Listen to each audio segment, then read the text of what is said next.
Hem vingut a fer una ruta pel barri amb l'Associació de Veïns del Poble Sec i aquí ens hem trobat en una cruïlla on passa claríssim una cosa que expliquem moltes vegades, que la sensació de seguretat i la pròpia seguretat, o sigui, com això desincentiva certa delinqüència, té a veure amb la il·luminació dels carrers. O sigui, aquí estem a la cantonada del carrer Blai amb el carrer Nou de la Rambla, el carrer Nou de la Rambla, que està desert, diguéssim, a la nit, però hi ha trànsit de gent, òbviament, i la sensació de seguretat amb una llum que es veu tan tènua i tan tètrica, en realitat, això fa que passejar per aquí a determinades hores no és del tot agradable. És el que diem sempre, la seguretat no és només la presència policial, sinó tot el que té a veure amb augmentar aquesta sensació i, evidentment, no només la sensació, sinó com això evita amb una millor il·luminació on tot és encara més públic. Totalment d'acord. Des que van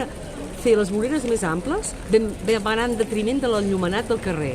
Hem perdut moltíssim, molta claror del carrer, és perillós, cada dia hi ha més vandalisme, perquè estàs prenent alguna cosa aquí baix, que va passar l'altre dia, estaven robant a la casa seva. Vigila, perquè és perillós anar a una dona, i sobretot dones. Intents de violació, ja en portem 3. Anem cremadets, cremadets. Hi ha una manifestació el dia 14, sí, ara és el que estan dient. El 14, sí. I a partir de 15 hem de començar a bellugar, perquè no pot ser això. I l'Ajuntament no escolta, Per això és el que estava L'Ajuntament no dient. escolta. I ara, dic, ui, això va per millorar el barri.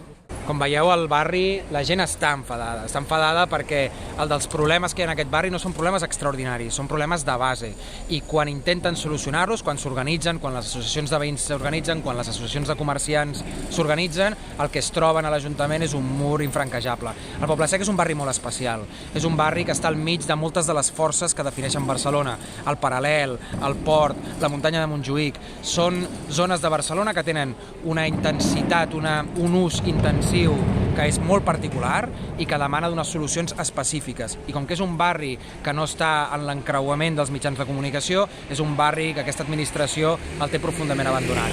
Això també s'ha d'acabar. Gràcies.